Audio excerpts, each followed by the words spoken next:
Assalamualaikum warahmatullahi wabarakatuh. Saya Faradila Safitri, dosen Fakultas Ilmu Kesehatan Universitas Ubudiyah Indonesia, kembali menemani dan memberikan materi pembelajaran pada para mahasiswa dan para pemirsa yang ada di rumah selama 30 menit ke depan dalam program e-learning. Nah, pada pertemuan kali ini saya akan membahas dari mata kuliah konsep kebidanan. Dan mata kuliah konsep kebidanan ini merupakan mata kuliah yang diampu oleh program studi Diploma 3 Kebidanan di Universitas Ubudiyah Indonesia. Untuk pokok bahasan, kita akan bahas tentang bidan, definisi dan filosofinya seperti apa. Ya. Baik bagi para mahasiswa beserta para pemirsa yang ada di rumah, sebelum kita memulai pembelajaran hari ini, semoga kita harus berdoa dulu nih ya. Semoga Allah memberikan kita kesehatan, kelancaran dalam proses belajar, sehingga dalam proses pembelajaran hari ini itu bisa diserap dengan baik.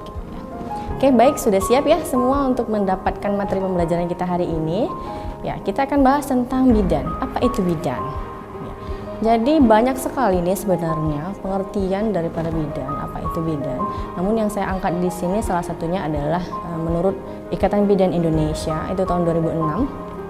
Bidan ini adalah seorang wanita yang telah mengikuti dan menyelesaikan pendidikannya, juga setelah diakui oleh pemerintah dan juga sudah lulus ujian sesuai dengan persyaratan yang telah berlaku dan diberikan izin secara sah untuk melaksanakan praktek kebidanan. Dalam melaksanakan pelayanan kesehatan dan kebidanan di masyarakat, bidan ini diberikan wewenang oleh pemerintah sesuai dengan pelayanan yang akan diberikan ya, karena kita sudah ada standarnya ya, kan kita juga sebuah profesi ya, ada standar, ada kode etik.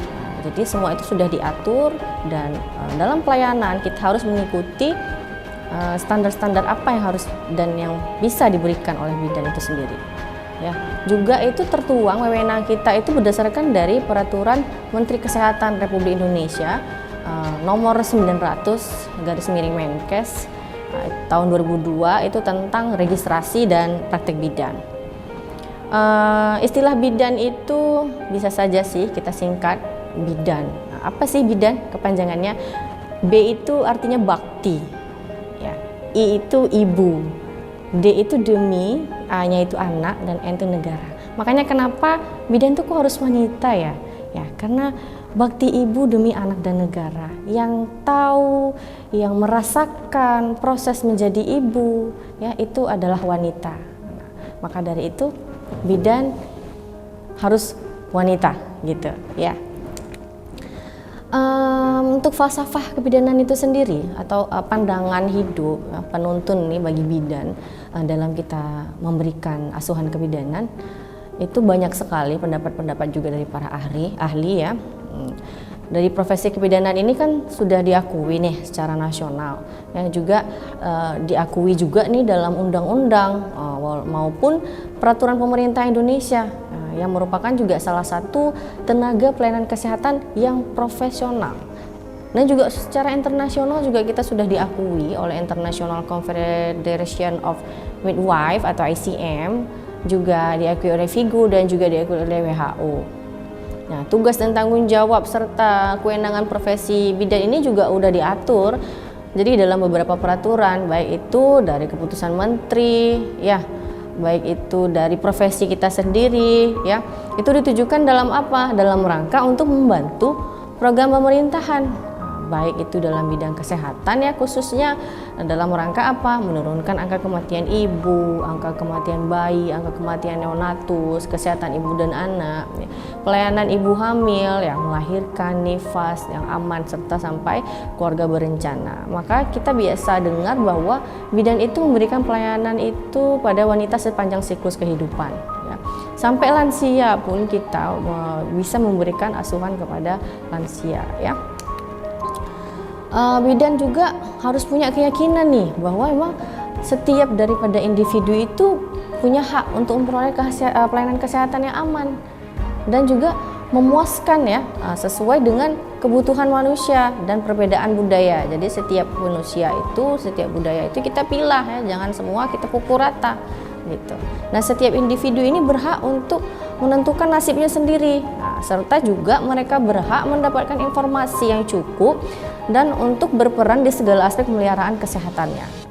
Tugas kita nih bidan, berikan informasi sebanyaknya terkait kesehatan yang dibutuhkan ya, sesuai dengan kebutuhan daripada siapa yang akan kita berikan informasi seperti itu.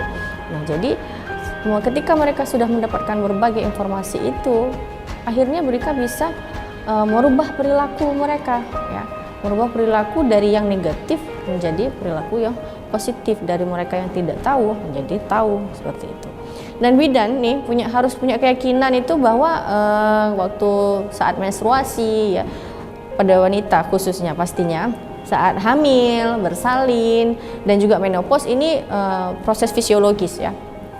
Dan tapi hanya beberapa atau sebagian kecil yang membutuhkan intervensi medis ya, khusus untuk masalah-masalah kesehatan yang harusnya itu fisiologis, namun ada beberapa hal kadang-kala itu bisa menjadi patologis. Nah, persalinan juga kita harus punya keyakinan bahwa persalinan ini suatu proses yang alamiah ya, peristiwa yang normal ya, namun tetap harus dikelola dengan tepat ya, tetap harus dikelola dengan tepat supaya apa, tidak menjadi masalah kesehatan yang abnormal jadinya. Maka dibutuhkan pemeriksaan kehamilan seperti itu, agar proses persalinannya pun nantinya juga dipantau dengan baik dan menjadi proses yang alamiah, tidak menjadi proses yang abnormal. Dan setiap individu itu berhak untuk dilahirkan sehat.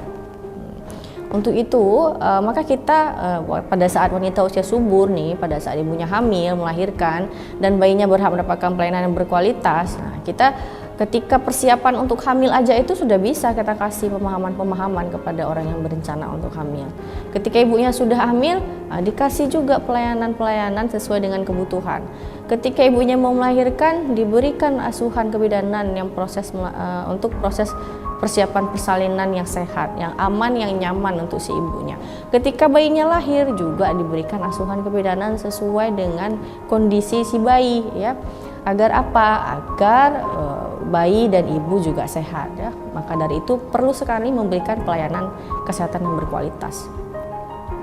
Nah, kemudian pelayanan atau pengalaman melahirkan anak ini juga merupakan suatu tugas perkembangan keluarga yang dibutuhkan persiapan mulai anak menginjak masa remaja. Jadi setelah melahirkan ini kan sudah ada bayi nih kan, nah, jadi harus punya persiapan juga ketika anak masih bayi, persiapan dia untuk menginjak balita sampai dia prasekolah, sekolah sampai dia remaja, itu dibutuhkan bantuan dari para kita tenaga kesehatan untuk memberikan informasi-informasi khususnya untuk ibu dan keluarga lainnya terkait tentang anak ya, seperti apa dalam perawatan anak, kebutuhan anak seperti apa saja ya. Nutrisinya juga supaya apa, dari hamil nih malahan kita harus persiapkan anak agar ketika dia lahir tidak terjadi masalah-masalah kesehatan. Misalnya seperti contohnya nih, stunting di kita tuh masih cukup besar angkanya ya. Jadi itulah dari persiapan sebelum hamilnya ini sudah harus ada. Itulah tugas kita bidan untuk berikan konseling, berikan pelayanan yang maksimal agar ketika lahir bayinya sehat, ibunya pun juga sehat. Ya, kesehatan ibu periode reproduksi juga dipengaruhi oleh perilaku ibu itu sendiri. Kemudian juga dipengaruhi oleh lingkungan dan juga dari pelayanan kesehatan ya, perilaku, lagi-lagi perilaku ya. Perilaku itu kan identik dengan pengetahuan, sikap dan tindakan si ibu.